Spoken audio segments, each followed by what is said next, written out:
안녕하세요, 나녀띠입니다. 설 연휴들은 잘 보내셨는지요?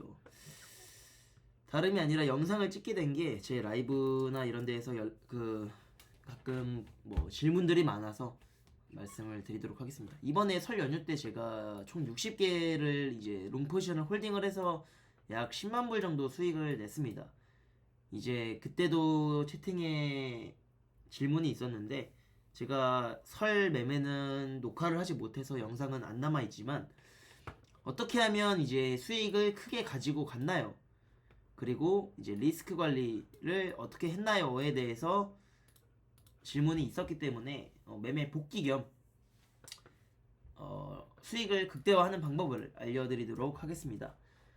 일단은 가장 중요한 게 제가 뭐라고 그랬죠? 추세를 보는 겁니다. 늘 추세를 볼 줄 알아야 합니다. 지금 추세는 당연히 상방이고, 그리고 사실상 위아래로 변동이 크지만 이 박스권 안에 있다라고 생각할 수 있습니다. 위아래로 변동이 크지만 지금 박스권을 전혀 벗어나고 있지 않죠. 물론 위로 고점을 갱신하고 아래로 저점들을 깨고 있지만 전체적으로 이 박스권 안에서 횡보하고 있다라고 판단하시면 됩니다. 그래서 저는 추세를 아직 상방의 추세라고 계속 인지를 하고 있던 거고, 변동성이 크기 때문에 물량을 적게 3개, 5개씩 매매를 하게 되었죠. 그리고 3개, 5개씩으로 짧게 짤먹짤먹을 했습니다. 근데 이번에 설 연휴 동안 이제 나스닥 하락과 함께 크게 하락하면서 제가 물량을 여기서 60개를 받아갔는데, 그 이유가 여러분들이 박스권에서 매매를 하실 때 중요하게 생각해야 되는 건 박스의 중앙값입니다.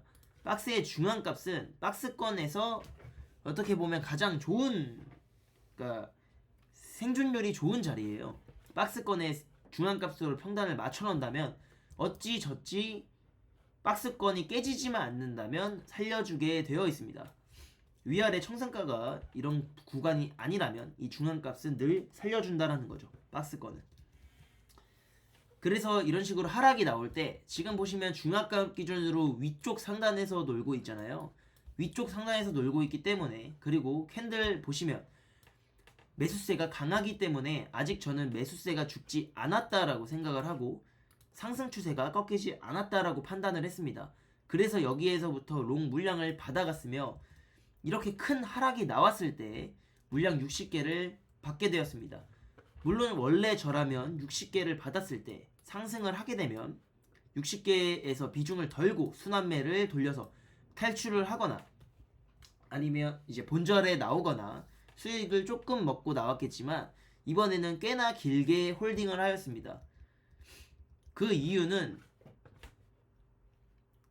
이제 수익을 한번 시드 퀀텀 점프, 그러니까 수익 펌핑을 하기에 좋은 자리라고 판단을 했습니다. 첫 번째 이유로는 60개를 잡았을 때 평단이 중앙값의 약 상승 구간에서, 그러니까 중앙값보다 조금 위에서 평단이 위치해 있었고요. 이 위치라면 제가 80개를 잡을 수 있는데 60개를 잡았죠. 여기에서 추가적으로 하락을 하더라도 이제 20개를 추가로 매수를 하게 되면 평단이 중앙값으로 맞춰지겠구나. 그러면 이 박스만 깨지지 않는다면 이 포지션은 살아나올 수 있겠구나라고 판단을 해서 일단 첫 번째로 홀딩을 하게 된 거고, 그리고 두 번째는 하락을 한 걸 다 말아 올렸죠. 여러분들이 물타기 할 때 가장 중요하게 생각해야 되는 게, 물타기 할 때 말아 올릴까 가지고 갈까를 생각하시면 안 됩니다. 물타기는 물타기만 생각하셔야 돼요. 그래서 여러분들이 생각하는 금액으로 물타기가 완료가 됐을 때 이제부터 홀딩을 할지 순환매를 할지 차트를 한번 다시 복귀를 하셔야 됩니다. 그래서 제가 봤을 때는 60개를 잡았을 때 이 아래 꼬리를 달면서 올라가는 캔들의 힘을 보고 이거는 좀 더 홀딩을 해도 돼야겠다라고 생각해서 60개를 계속 홀딩을 한 것이고요. 그리고 예를 들어서 이제 제가 평단이 여기로 60개가 맞춰졌다라고 했을 때 여기까지 올라왔을 때 이제 제가 30개 정도를 덜었습니다. 그러면 리스크 관리로 덜은 거예요. 저는 더 갈 거라고 생각했지만 그래도 불구하고 30개를 덜었습니다. 리스크 관리 겸 반을 던 거죠. 근데 제 평단가로 다시 얘가 내려오더라고요. 이렇게 내려왔을 때 저는 30개를 다시 들어간 게 아니라 10개를 추가로 들어가서 40개를 맞춰서 홀딩했습니다. 그리고 다시 수익이 나고 40개 중에 10개를 덜고 다시 떨어졌을 때 평단가에서 10개를 또 잡고 40개에서 그대로 홀딩을 해서 총 10만 불의 수익을 먹게 된 것이죠. 그럼 여기서 왜 10개를 추가로 잡고 왜 여기서 30개만 잡았느냐? 덜었느냐? 30개 익절은 말 그대로 리스크 관리입니다. 뭐 더도 덜도 설명할 것도 없이 리스크 관리고, 여기에서 10개를 잡은 이유는 제가 여기에서 60개를 가지고 가더라도 이 구간이 아니라 더 많이 갈 거라고 생각했습니다. 여기에서 익절하기엔 아쉽다라고 생각했어요. 이 60개의 물량을. 왜냐하면 이 떨어지는 폭에 제가 매수를 잘 했기 때문에 이 물량을 여기에서 올랐다고 팔기에는 너무나 아쉬웠던 거죠. 그럼에도 불구하고 리스크 관리를 해야 되기 때문에 30개를 던진 거고, 10개를 추가로 들어간 이유는 왜 그러면 30개를 안 들어가고 10개만 들어가셨나요? 30개에 대해서는 이미 확정 수익이 나 있죠. 근데 여기에서 10개로 들어가면 여기에서 40개를 채워서 쭉 올라간다라고 했을 때 저희는 40개에 대한 이득을 볼 수 있습니다. 20개에 대한 이득은 뭐 아쉽게 된 거죠. 하지만 원래 30개로 끝날 수 있는 수익을 평단으로 내려와줘서 오히려 10개를 추가를 해서 올라가게 된 거죠. 그럼 반대로 10개를 추가로 매수해서 40개를 맞췄는데 더 하락하면 어떡하나요? 그러면 여러분들은 원래 60개를 가지고 홀딩을 해야 하는 것의 수익을 못 내는 거죠. 만약에 떨어진다라고 하면. 근데 리스크 관리로 30개에 대한 익절을 받고 나는 더 간다라고 생각을 했지만 여기서 떨어졌다. 그럼 40개에 대한 손실이 발생을 하게 되겠죠. 그러면 손실을 발생할 때 이미 익절했던 30개의 수익이 이 손실을 커버링 쳐주게 됩니다. 그러면 어느 정도까진 떨어져도 여기에서 손실을 보더라도 이 매매는 그냥 손실 없이 나올 수 있겠죠. 수익금이 있으니까요. 하지만 달리 생각해야 되는 건 40개를 떨어졌다. 손실이 났습니다. 근데 여기에서 20개나 10개를 추가로 매수를 해서 평단을 더 낮춘 다음에 60개를 맞추게 되면 여러분들은 기존에 있던 60개의 매매가 평단가를 낮춰진 상태로 30개에 대한 익절분이 확정이 나 있는 상태로 60개의 평단을 낮췄기 때문에 내 방향이 아직 변하지만 않았더라면 여러분들은 이익을 보고 평단까지 낮춰서 60개를 다시 홀딩해서 수익을 볼 수 있는 기회를 얻게 되는 겁니다. 그렇기 때문에 이제 여기에서 30개를 바로 안 들어가고 10개만 들어가는 이유입니다. 말 그대로 리스크 관리죠. 여기서 40개를 채웠는데 그대로 반등을 다시 하면 수익을 더 극대화시키는 것이고, 그게 아니라 떨어진다면 리스크 관리를 해놨기 때문에 손실은 줄어들고 평단도 줄어드는, 그리고 올라간다면 오히려 리스크와 손실은 줄였지만 평단까지 더 맞춰져서 더 극대화된 수익을 볼 수 있겠죠. 물론 여기에서 추가적으로 하락한다면 손실을 보겠지만, 뭐 손절을 하게 된다면 이익을 봐두고 평단을 낮춰놨던 상태이기 때문에 당연히 손실금이 더 적겠죠. 그러면 어떻게 매매를 굴러가든 이미 여러분들은 이 매매는 초기 60개보다 무조건적으로 이득을 보고 있는 매매라고 할 수 있습니다. 그렇기 때문에 여기에선 30개가 아니라 10개만 들어가게 된 것이에요.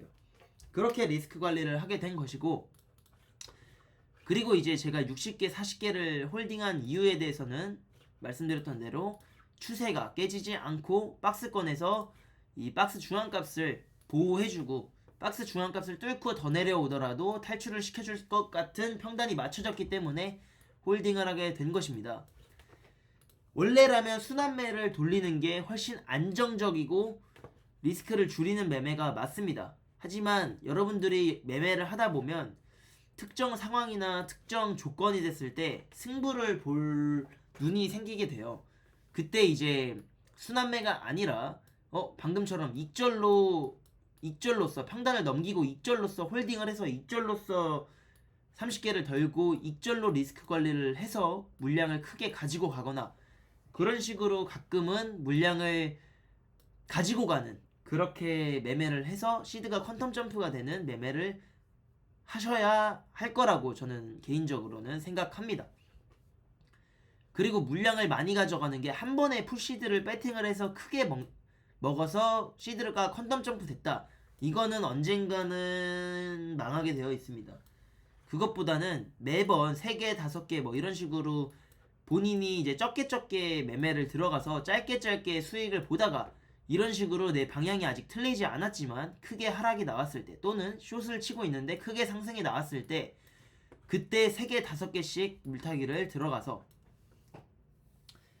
비중을 크게 채웠을 때의 평단을 확인하고 그 다음에 충분한 물량을 채웠을 때의 반등 또는 이제 하락이 나오는 캔들의 힘을 보고 그 다음에 판단을 하시는 게 좋습니다.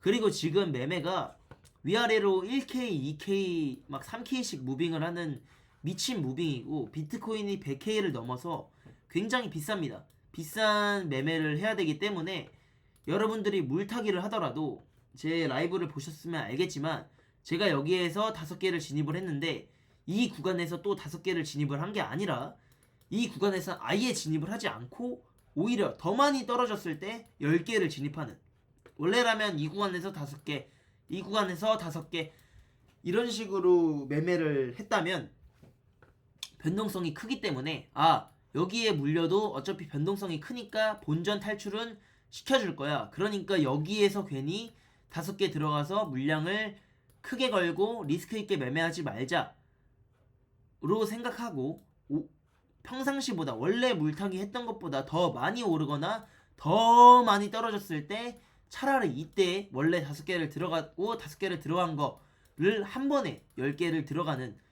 이런 식으로 제가 매매를 바꿨습니다. 변동성이 크기 때문에. 이런 식으로 매매를 하면 지금 평단가도 많이 낮춰지고 훨씬 더 변동성이 크기 때문에 리스크 관리가 좀 더 되는 것 같습니다.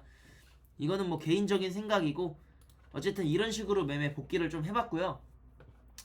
제 매매 복귀가 도움이 되셨다면 여러분들 매매에 좀 뭐 적용을 해보시거나 뭐 이런 매매를 추구하지 않는 분이라면 그냥 본인의 매매를 하시는 게 제일 좋습니다.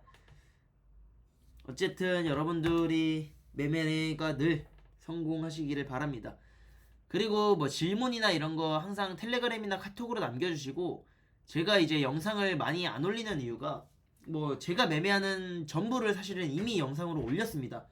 그래서 혹시나 여러분들이 궁금하거나 뭐 찍어줬으면 하는 영상이 있다면 편하게 카카오톡으로 남겨주시면 될 것 같습니다. 감사합니다.